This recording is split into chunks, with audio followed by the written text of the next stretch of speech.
Hello friends, चंदन जी सब YouTube channel में आप लोगों का स्वागत है।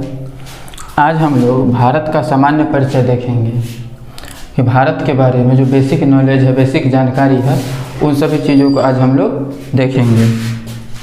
तो देखिए, सबसे पहला है कि भारत का नामकरण। ऋग्वैदिक काल के प्रमुख जन भारत के नाम पर भारत देश का नाम पड़ा। प्रमुख जन का मतलब होता है कि उस समय का जो सबसे इम्पोर्टेंट आदमी थे, उन्हीं के नाम पे भारत का नाम, उनका नाम भारत था, उन्हीं के नाम पे इनका नाम, देश का नाम भारत पड़ा। भारत शब्द का सबसे पहला उल्लेख जो है वो पुराण में मिला है। पुराण में मिला है और आर्यों के निवास के कारण इसका नाम आर्यवर्त पड़ा। भारतीय उपमहाखंड में, उपमहाद्वीप में जो आर्य लोग निवास करते थे, उन्हीं के नाम पे इनका नाम आर्यावर्त भी पड़ा। भारत का क्षेत्रफल 32,87,263 वर्ग किलोमीटर है और यह पूरे दुनिया के कुल क्षेत्रफल का 2.4% है। मतलब क्या है कि पूरे दुनिया में जितना भी ज़मीन है, वो पूरे ज़मीन का 2.4% ज़मीन सिर्फ भारत में है। और भारत का जो आकृति है वो चतुष्कोणीय है। भारत की राजधानी कहाँ है? नई दिल्ली है। अब भारत का जो दूरी है, यानी कि उत्तर से दक्षिण की दूरी, भारत का उत्तर से दक्षिण ऐसे दूरी 32 से 14 किलोमीटर है और भारत का पूरब से पश्चिम दूरी 29 से 33 किलोमीटर है। भारत के तट रेखा की कुल लंबाई, तट रेखा का मतलब जो समुद्री तट है, समुद्री तट रेखा की कुल लंबाई 7,517 किलोमीटर है और स्थल सीमा, यानी कि स्थल जो सीमा है, उसकी कुल लंबाई 15,200 किलोमीटर है। अब यहाँ देखिए कि भारत पूरी तरह से उत्तर पूर्वी गोलार्ध में स्थित है। कहीं कहीं पे हम लोग उत्तरी गोलार्ध में भी स्थित देखते हैं। भारत की मुख्य भूमि कौन सब है? उत्तर में कश्मीर है, दक्षिण में कन्याकुमारी है, पूरब में अरुणाचल प्रदेश है और पश्चिम में गुजरात। ये भारत का मुख्य भूमि है। इतना में भारत फैला हुआ है।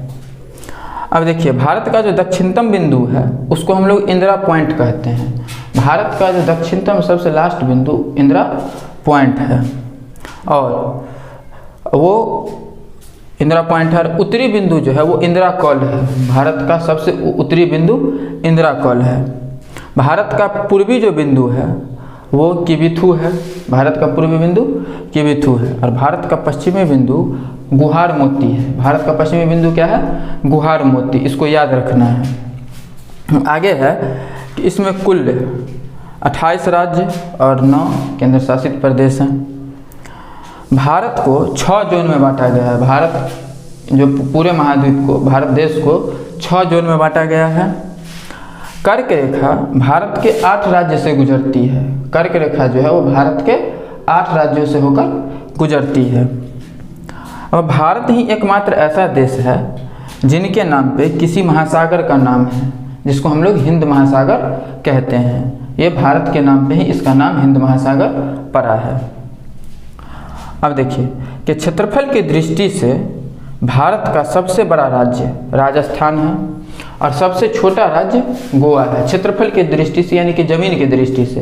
मतलब क्या कि पूरे भारत में राजस्थान ऐसा क्षेत्र है, यानी कि ऐसा राज्य है जिसके पास सबसे ज़्यादा ज़मीन है और सबसे छोटा राज्य जिसके पास कम ज़मीन है वो गोवा है। क्षेत्रफल की दृष्टि से सबसे बड़ा यूनियन टेरेटरी, यानी कि केंद्र शासित प्रदेश, वो अंडमान और निकोबार द्वीप समूह है और क्षेत्रफल की दृष्टि से सबसे छोटा केंद्र शासित प्रदेश लक्षद्वीप है।